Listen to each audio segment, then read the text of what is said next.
You might not believe it, but this is the most terrifying tunnel I've ever known. No one has ever survived to reach the fourth door of the basement. This girl woke up from a coma to find herself in a very strange space. She had a glowing bracelet on her hand and was wearing a very unusual outfit. "What's going on?" the girl cried out in confusion. But no one responded. Suddenly, a circular tunnel appeared in front of her, seemingly bottomless. Lisa had no other choice but to crawl inside unexpectedly. The tunnel door suddenly closed, trapping her in the narrow pipe. The glowing bracelet on her wrist started to count down. Lisa, terrified, crawled towards the light, but before she could reach the exit, the path ahead closed. She was very frustrated and worried, then tried to move forward. Next, she wormed her way into the adjacent tunnel. It was extremely narrow. She could only crawl slowly to get through. Lisa crawled to the second pipe. The space was a bit wider. She lay flat and continued to crawl when she reached a high platform. The pipe ahead was more spacious. Finally, Lisa could stretch her body comfortably. There were different colored lights on the wall, which made it easier to see around. She hadn't crawled a few steps when suddenly the tunnel floor began to rise.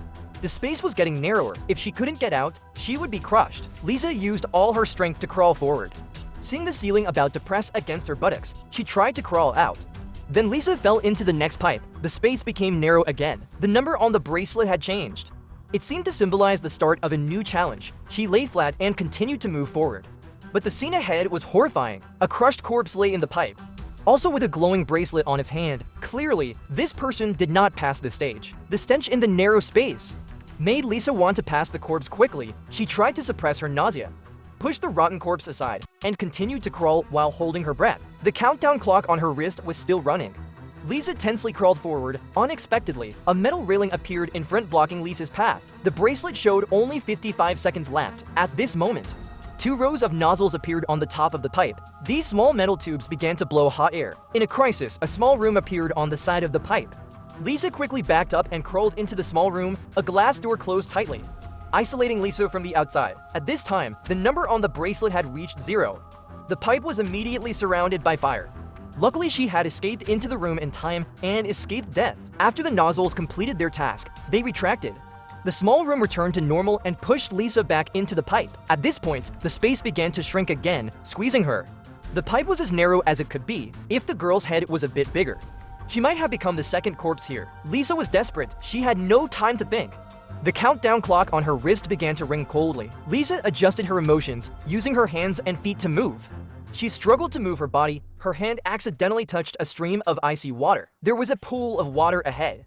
Lisa hurriedly took some water to quench her thirst. She took a deep breath and jumped into the water. At this point, she had reached a deep water area. A new pipe entrance appeared ahead. Lisa immediately crawled up there. The space here was quite spacious, with many small holes around the wall. Lisa hadn't had time to recover when a torrent of water rushed into the pipe in the blink of an eye. The water level had risen to her chest. Lisa floundered to stabilize her body unexpectedly. The water current brought a corpse with it. She managed to avoid the floating corpse. As water continued to flow in, seemingly about to fill the entire pipe, Lisa tried to elevate her body, pressing her face against the ceiling to breathe. Then she held her breath and submerged, finally reaching a new pipe. As Lisa moved forward along the pipe, a human scream echoed from ahead. She quickly followed the voice. Soon after, the bottom of the pipe split open, revealing a greenish pulp. She tore a piece of cloth and tested the liquid. Discovering it was corrosive, Lisa spread her knees wide, using her hands to grip the sides and move, as she would fall into the acid pool if not careful. She focused, gritting her teeth and moving forward. Unfortunately, her knee carelessly touched the water surface. The intense pain made her scream out. Her skin was burned. Lisa endured the pain and continued to advance. Luckily, the bottom of the pipe began to close. Ahead, a metal railing appeared. She noticed a man not far away in a state of despair. Lisa tried to communicate with him, but the man was extremely panicked and spoke irrationally. At this moment, the bracelet suddenly changed color. Their time was running out. 2 rows of nozzles appeared on the ceiling of the pipe. A white room next to them also appeared instantly. This room was for both sides to fight each other. The railings on both sides opened simultaneously. They quickly moved forward. The space inside was limited. It could only accommodate one person. Lisa and the man fought, both vying for the chance to survive. At a critical moment, the man grabbed Lisa's leg. She risked her life to kick him out of the room. The glass door fell, severing his arm. On his hand was a cross tattoo. Lisa recognized him. It turned out that before being trapped here, she had suicidal thoughts, but at a critical moment, she came to her senses and was helped by a passerby. Then Lisa got into a stranger's car and prepared to hitchhike out of the desolate small road. On the way, The man tried to strike up a conversation, but Lisa was in a bad mood and didn't want to communicate. So she turned up the radio in the car. It was broadcasting news about a fugitive murderer, saying that the suspect had a cross tattoo on his hand. After the man heard it, he turned off the radio. Clearly, he had a cross tattoo on his hand. Next, Lisa fell into a coma, but she never thought he would also be brought to this pipe. When the man was burned to death, his severed arm lay next to Lisa. A robot suddenly appeared in the room. It helped her heal the wound on her knee. Then it released a long tube, connected to the round hole in Lisa's shirt. Next, a white light flashed. Lisa closed her eyes tightly. The scene of her and the murderer fighting in the car kept repeating. At this moment, the white light in front of Lisa gradually faded. She picked up the man's hand to check and found that there were two diamond shapes and one X carved on his wrist. Lisa didn't understand the meaning of these symbols. When a new pipe appeared in front, 3 metal fans kept spinning and gradually approached Lisa.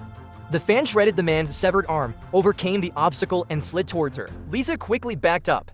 At a critical moment, she crawled into a new pipe. The bracelet began to count down. The protagonist steadied her mind and moved forward, when suddenly there were chaotic footsteps in the pipe, and a new door opened on the ceiling. A humanoid monster crawled out. Lisa held her breath and moved forward. Her whole body was trembling, afraid to provoke the monster, but it still detected the woman. It looked up and crawled towards her. Seeing this, Lisa risked crawling forward. She crawled into a narrow fork, while the large monster was blocked outside. At this point, the wristwatch began to count down. A new challenge was about to begin. Lisa gradually adapted to the rhythm. She lay flat and moved forward, reaching a space with green light. There were 2 pipes in front of her. Lisa stood up. After choosing, she went into the left pipe. As soon as she entered, a little girl's voice rang out. Lisa recognized it was Nina's daughter singing. She immediately moved forward and entered a space that was only white. Finally, the protagonist could stand up. Many familiar scenes appeared on the 2 walls. Lisa's life was painted on the wall. Among them was a ball falling to the ground. The child played and chased the ball. This ball fell out of the window. The child didn't understand and went to get a chair, climbed on the chair to go outside to find the missing ball. Unexpectedly, the girl fell down. Lisa watched the past being recreated. She couldn't hold back her tears. It was because she didn't take good care of her daughter that led to the tragedy. At this point, a shadow suddenly appeared on the ceiling. The monster had caught up. Lisa quickly bypassed the new pipe. The structure here had changed. The pipe became vertical and pointed upwards. Lisa used her feet to kick the wall and climbed into the pipe above. In front of her were several metal bars with thorns, and a red nozzle also appeared at the same time. She had no other path to choose. She could only shrink and move forward. The sharp thorns stabbed into her, causing Lisa to be full of injuries. She endured the pain and looked forward. The blue sky and white clouds were not far away, but Lisa was exhausted. The nozzle sprayed fire. The bottom of the pipe opened. Lisa returned to the original space. She was full of injuries and woke up in a groan. The sense of powerlessness almost crushed Lisa. She reached out and drew a diamond on the wall. At this point, a robot appeared. It began to sew the wounds on Lisa's body. She desperately begged the robot to let her go. The other party heard this and brought out a heart tube. When the needle was about to stab into Lisa's body, the protagonist timely understood the meaning of those symbols. The diamond and the X represented the road ahead. The robot saw that the other party had restored the will to fight, so it continued to treat Lisa's wounds. The round pipe opened again. Lisa resolutely crawled into it. She was agile and calm to overcome all the stages. She repeated those sequences neatly. When she came to the stage with the acid pool, Lisa suppressed the pain to corrode the bracelet and conveniently took off the bracelet. Sure enough, she also had that symbol on her wrist. It implied the way to escape from this hell. Lisa continued to move forward.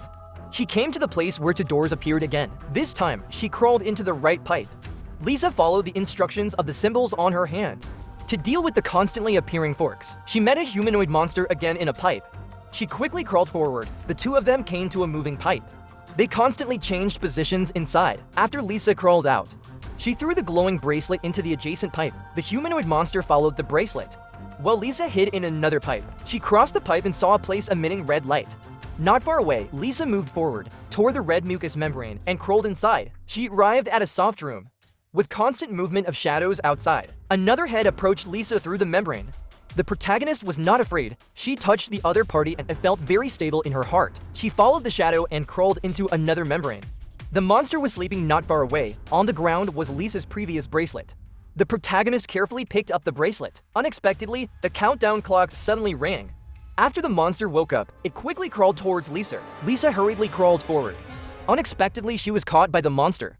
She kicked the opponent with all her strength and crawled into the white room in the pipe. The monster was trapped behind the glass door, But the nozzle did not spray fire. The door of the white room was also opened, moreover. It slowly returned to its original position. This time, Lisa and the monster had to face each other directly. She kicked the opponent's face, using the force of the room to crush the monster's head. Lisa steadied her spirit and continued to move forward. Suddenly, a ball rolled over. She picked up the ball. Nina came out from the darkness. The girl wanted to lead her mother out of the darkness. Lisa knew that everything in front of her was not real. She suppressed her grief, let go of her daughter's hand, and returned to the right path, but Nina still followed. Lisa could only hug her daughter and say goodbye. Then she went into a new pipe. Finally, the blue sky and white clouds appeared in front. But this last pipe was extremely dangerous. Sharp cutters fell rhythmically if careless. It could be cut in half. Lisa silently counted the time and carefully passed each layer of cutters. Her spirit was extremely tense when she passed the last cutter. It cut off her toe. Lisa suppressed the pain and crawled to the place of blue sky and white clouds. Unexpectedly, when she reached out, it was a screen. The scene of blue sky and white clouds in front of her was fake. Lisa lay down in despair. She screamed. She had done it. She had passed all the deadly stages. The ceiling suddenly split. She was sucked into the air by a magical force. When Lisa woke up, she found herself lying outside. The wounds on her body had healed as before. Nina was sitting opposite her. Lisa asked her daughter, what should she do next? Nina said, Mom. Live well, the protagonist smiled lightly after hearing this.